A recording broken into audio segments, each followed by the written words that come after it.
Hi, this is Ben Laing, and today's topic is how to learn faster. And this comes from a question. I was doing a bit of research on what people want me to talk about in my videos, and I got a good few answers, good questions that I have to answer, but I was only able to answer one question this week. And the question I've picked was from Jeanette, and she said, she was asking how to improve public speaking in a short time. And I love the part where she said in a short time. So it's forcing me to not just explain how to learn something, but how to learn in a short time, which I think is a really great challenge. And it is doable because I've learned, for example, cooking in a very short time, reading a great book that I'm going to recommend. So how to improve public speaking in a short time. I want to explain this in a way that I'm teaching you and everyone how to learn skills faster, how to learn faster in general, so how to develop skills in a faster way. And in the book, The 4-Hour Chef by Tim Ferriss, I actually learned to cook by reading this book and became more domesticated. Thanks for sharing, Michael. So this has been shared into Ben's Business Book Club, which is a Facebook group of 1,200 members of book readers like myself and entrepreneurs. So join that group if you want. I learned cooking from this book in a very short time, and what Tim Ferriss used was the sort of 80-20 principle to apply that to teaching people new skills, and he used it to learn multiple languages, teaching business and languages himself. So this was called meta learning, and meta learning is really like mimicking the world's fastest learners to become world class in 6 months or less. So you can learn brand new skills in 6 months or less, and it almost like knocks out the 10,000 hour rule by picking really important parts of what you need to learn to become world class in that. He's not talking about becoming the top 1%, he's talking about becoming the top 5%, which in most cases is world class. So meta learning is just really speeding up learning. And that's really what I want to teach you today as well, in trying to answer Jeanette's question about public speaking specifically. And I hope this will help. So in the book for Chef, it talks about two acronyms, which is DISS and CAFE. DISSS stands for deconstruction, selection, sequencing, and stakes. And then CAFE, CAFE, he's made these acronyms so you remember them, and it's compression, frequency, and encoding. So I'm just going to pick 3 of the ones that really work for me, the ones that I've been using, which is deconstruction, selection, and frequency. So deconstruction is kind of picking the minimal learnable Lego blocks and units for what we should focus on now to get started. And that's what I really liked about this book. It taught me what I needed to focus on to start learning how to cook. Once I moved out into my house with my partner, I had to learn how to cook. And by deconstructing a big thing such as cooking, or deconstructing such a big thing like speaking, and any skill, it takes a bit of time up front to deconstruct it into its parts. One of the ways that Tim Ferriss used in the example was he wanted to get better at shooting in basketball, for example, and he went through a process that he's taught us to interview the best in the world at this particular skill. And he would use like sort of Wikipedia to search for the best at this certain skill, and then find people maybe who were the best 5-10 years ago, so they're not in the limelight and they're more likely to speak to you if you want to interview them. And then ask them sort of quality questions, like questions such as what are the most common, or what are the biggest mistakes that newbies make in any skill we're applying this to, and then asking them really specific questions like that to find out what is the thing that stops people from being good speakers, what's the thing that stops people from being good at football, basketball, whatever the sport, whatever the skill that you're trying to learn. And what are your, like asking the expert, what are your 3 top principles for such and such, for the skill, so for public speaking or delivering a great speech. And then we go on to the other section, which is selection. And that's really going back to I've talked about it a few times now, the 80-20 principle. So selections, like which 20%, what is the 20%? Find that out. Of the blocks that I should focus on for 80% or more of the outcomes. So what's the 20%? Figure that out, so you don't have, because we're talking about answering this question in how to improve public speaking in a short time, how to learn fast, how to get results fast, how to learn a skill and develop a skill faster. So by picking that 20 most vital percentage over the 100% of, like, then you need to do the 10,000 hour rule and spend 10,000 hours on the skill. How can we find the 20% and focus on that only to get to a really good high level before we want to go ahead and completely master it? And this is a shortcut by selecting. So once you've deconstructed it, you select these certain areas that will help you become really good at that skill at a high level and performing at a world-class level in 6 months or less.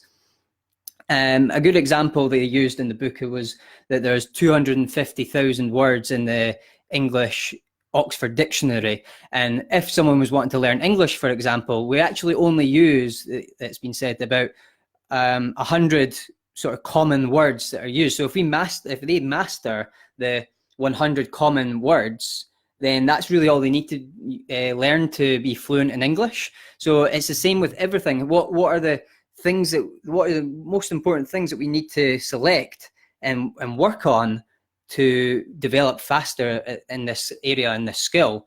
And one of the other things I would like to add to that as well is that where are we strong in? Where are we good? For example, when I go to Toastmasters, I get these feedback forms. So if I do a speech at Toastmasters, I get, if there's 20 people, I get 20 feedback forms. People kind of giving me feedback on how well I did in a speech, what they liked, what they disliked, what I could improve on, and what they loved. So look at what people love, look at what people say that you can improve on, work on those specific things, and look at the commonality through all those feedback sheets. The more feedback sheets I get, the more information I get to see what are the key areas that people say, such as, is it crutch words that you're using too much of, that people dislike? People didn't like the speech because you used too many crutch words, for example. And how can I work on that and focus on that area? So then you select what's the most important part from there. And then the next part for learning really fast is frequency. And I would say if I was to pick one out of all the lessons I learned about learning and learning fast, is the frequency of how we can learn as fast or as slow as we want, any skill. Because, for example, you can cram it. There is certain areas for retaining information, like learning a new skill. We need to retain and recall. We need to space it out. We need to give ourselves 5-10 minute breaks between, like, a workshop, between a coaching session. It can't all be crammed in. But in certain situations, we take that to the extreme and we give ourselves a week break, we give ourselves 2-week break, a month break before we go and do it again. So if we want we're trying to develop a new skill, then we do want to go as close to cramming it as possible. So we need to figure out, like, by asking the experts how they got to that level, asking the experts how did they get to that level, and questions such as, what should my schedule look like? What structure should I have in place to develop the skill to get to your level, to get to this level that I want to meet? And then in the book, again, there was a thing called MED, minimal effective dose. And so what you're asking for frequency is, can I cram it? What should my schedule look like? But what is the minimum effective dose for the volume? So what is the amount, how can I grow my skill with basically the least amount of effort? And figuring what that is out is really important. There's a good saying that I heard someone say about their speaking skills. They were a great speaker and they lost it. So if you don't use it, you lose it. And that's what frequency is all about. You have to develop the skills, and then you have to maintain it. And then if you want to get better, you just have to increase the volume and what areas you're improving, and do it more often. So Toastmasters, for example, I attend every fortnight.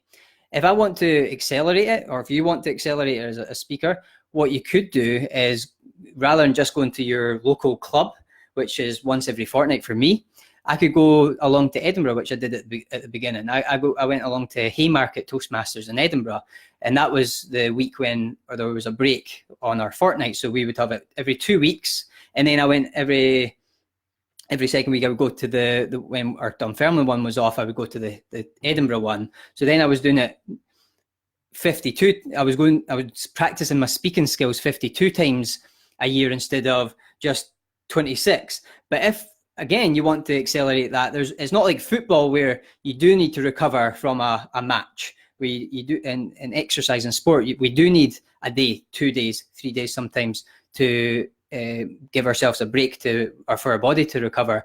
But I think when it comes to speaking and sort of mental ability, we can actually do it daily almost at one point. So we can do speeches daily, and I feel like we hold ourselves back in these sort of mental areas of skill development, that it's not like sport. We don't need as long a gap to take in information. We can just be learning machines and keep growing every day, every minute. So I listen to audiobooks, for example, every minute I get, because I don't feel like there's a capacity for how much I can put into my mind, because even if I can't retain it, I don't feel like I'm retaining it or can recall it the next day or right after. I still feel it is still there. It's still in my subconscious, unconscious. So I can pull that out when I ask my subconscious mind questions that I need in the moment. So gathering knowledge is, I think, important, but doing things frequently is such an important aspect for learning faster. So what you could do is go 4 times every fortnight to Toastmasters, and then you're doing it 104 times rather than just 26, which is what's kind of structured for you, is just 26 because you're going every fortnight. So try going more, do things more, and then that's how you grow, because imagine the difference in your skill development if you just do it more. Again, it depends on how your schedule will allow for that, but that's the key to learning. We do need breaks. For example, we need it's best to have, if you have like 25 minutes a break, then 25 minutes when we're doing sort of mental learning, because the recall is actually greater when we've learned something for 25 minutes. Take a 5-minute break or 10-minute break and then go back to it again. There's a thing called the Pomodoro technique, and it's for like concentration. Our concentration kind of dwindles after sort of 20 minutes when we're concentrating and learning things. So having breaks, just small breaks in between sort of mental work is important, but we don't need weeks off. We don't need days off. We can keep going. And that's what I want to say. I noticed this in football. As soon as I stop going to training, as soon as I take a week off of football, the next week when I come back, or when we were getting picked for the football match, like my performance wasn't as great if I hadn't been to training twice a week. So I made sure I was at training every time it was on, because it was frustrating to see your high level drop down to a lower level than you were before, just because you weren't using your skill and you were losing it rather than growing yourself. So you have to maintain once you get to a level, and then you have to take it to the next level and train more. And that's how we learn and develop or improve public speaking in a shorter time, or improve any type of skill in a shorter time, is more frequency. So I really wanted to nail down on that one. I hope you found this helpful and that answered your question, Jeanette. Anyone else, if you have any questions to submit before next Wednesday, then please put in your questions. I've got a few questions to answer for other people, which I'm doing one at a time. So please give me a thumbs up and let me know if you've watched this on replay. If you're watching it live, let me know if you do have any questions. And thank you for joining me on Instagram and Facebook Live. Bye just now.